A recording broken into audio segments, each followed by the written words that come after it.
Hey guys, and we'll try and we're going to continue with what we talked about today uh, when we were talking about classical conditioning. I will post the videos. One of them's from um, both of them are from YouTube. I can't do that at school from my laptop. I'll have to wait till after this is recorded. But I'll post the videos of the classical conditioning examples and of some examples of things you may want to try when you do your classical conditioning experiments. So, but right now we're going to continue for about 10, well, we'll go about 15 minutes on this, on what we didn't get to today. So, and we've talked a little bit about learned taste aversions in different areas of the course. You know, we've talked about how, a lot of times when we taste something or when we've eaten something and then a little later we get sick, we've kind of connected those two. That is actually, there's a term for that called learned taste aversions, and what that is when food gets paired with sickness. A lot of times the conditioning can be really strong. There are, for me personally, it's the McRib. I ate a McRib once, and I got super sick afterward. I mean, like 2 days, just coming out both ends, sweating, just feeling awful. And I don't know if the McRib had anything to do with me getting sick, but the fact that I ate it and then like 4 hours later it hit, and it hit with a vengeance, I have that learned taste aversion. So whenever I think of a McRib from McDonald's, it just makes my skin crawl. So, but that is a learned taste aversion. I'm sure we can, if I pause for a minute, we can think of different foods where we all have had sort of a learned taste where we had it and then we got sick a little later.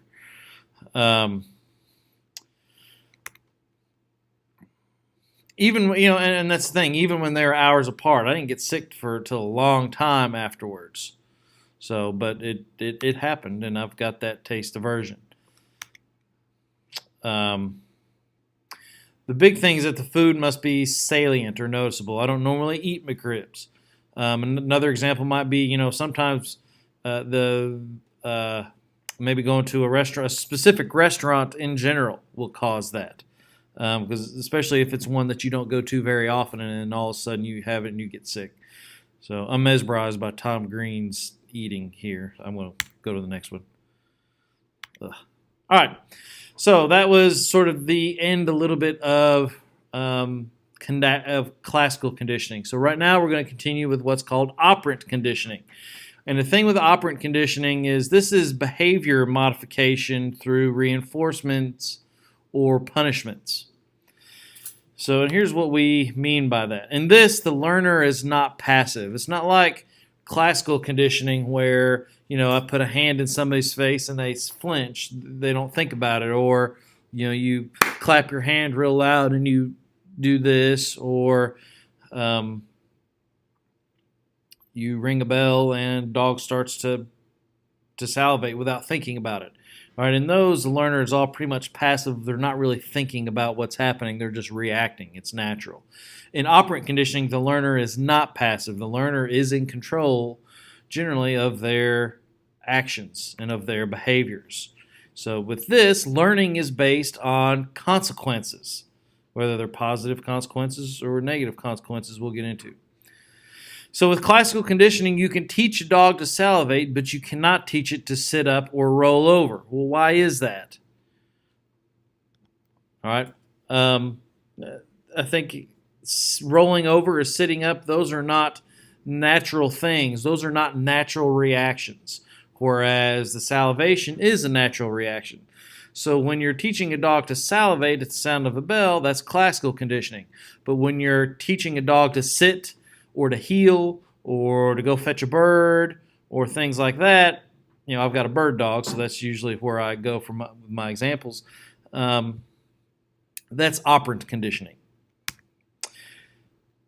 Yeah, salivation is involuntary reflex, while sitting up and rolling over are far more complex responses we think of as voluntary. So the law of effect. This was come up with Thorndike. This is somebody you need to know. Thorndike is almost always asked about on the AP exam. So anything that we talk about as it pertains to Thorndike, make sure you know. He's kind of like Freud, kind of like Watson and all those. These are the people that are almost always asked about. So Thorndike is one of them that's always asked about. And what he did was he locked cats in a cage, and he was testing how behavior changes because of consequences.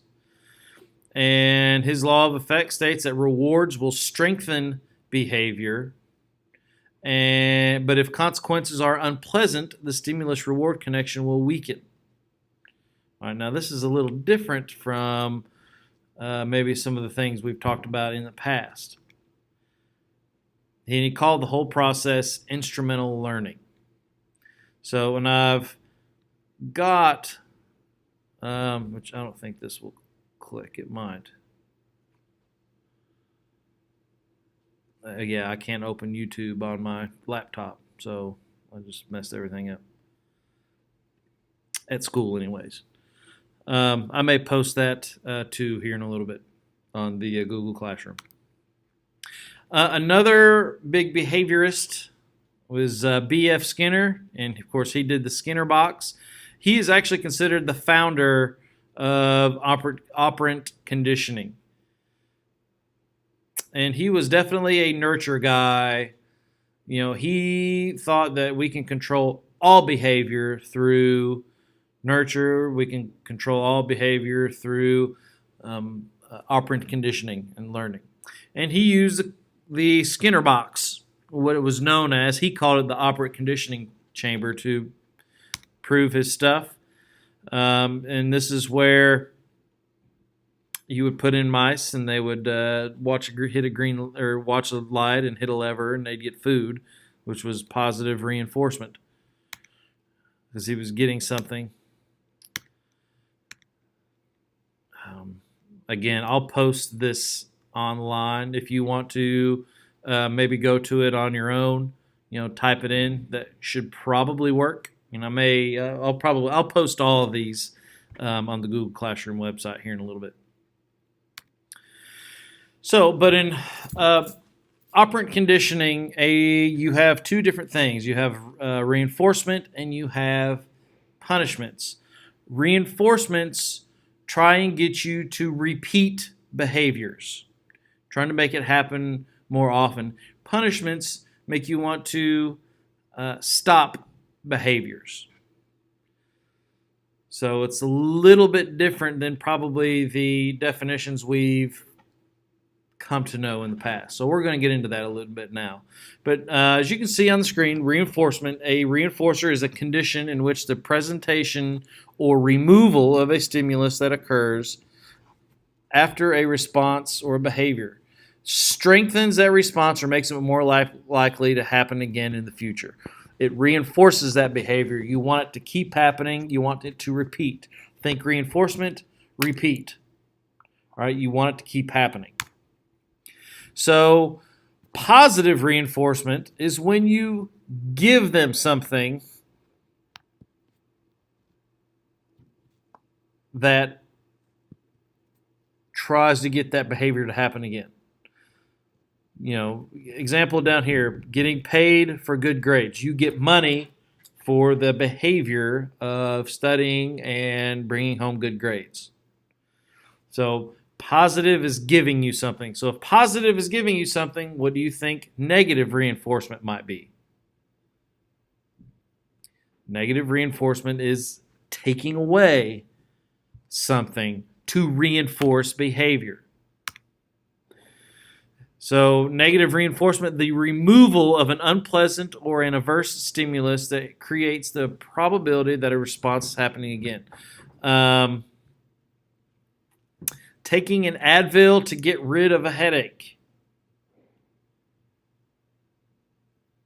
Or putting on a seatbelt to make the annoying seatbelt buzzer stop.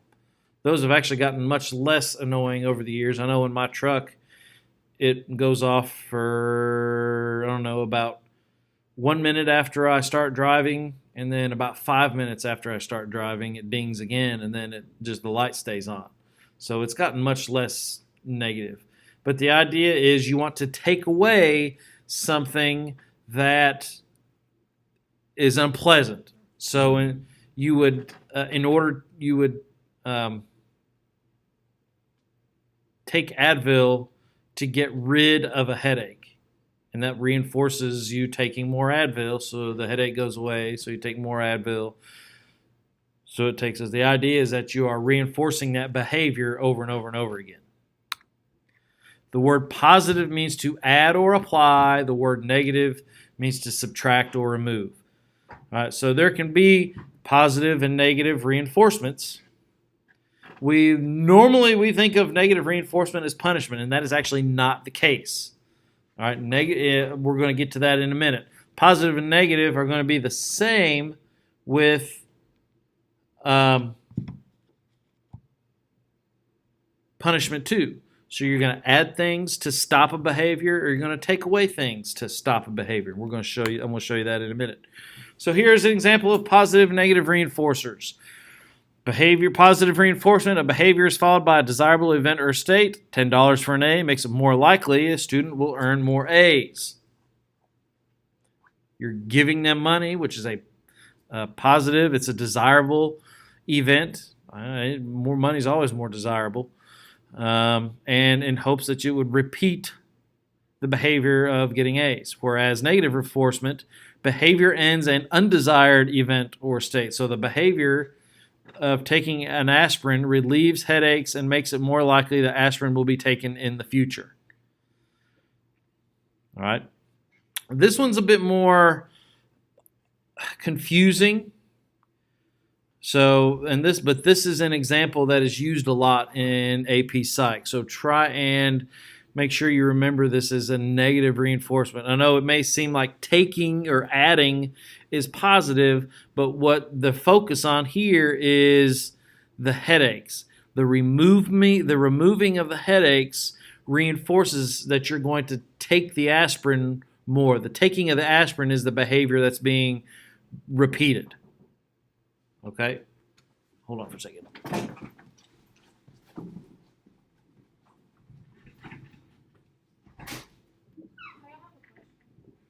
Are you going over our place today? Probably. That's all we're doing? Probably, if that. Is that all you needed? Yeah, I'm about to go home. I just want to make sure I'm listening. Yeah, you're not going to miss much. All right. Hope you feel better. All right, sorry about that. So reinforcers, anything that increases a behavior is a reinforcer. $50 if you get an A. Not having to watch your sister on Friday night because you got an A is also a reinforcer. So this is positive, this one's negative. Both positive and negative reinforcements increase the likelihood you will get an A, which is the desired behavior. Now, punishments are trying to get you to not repeat a behavior, but to stop behaviors. How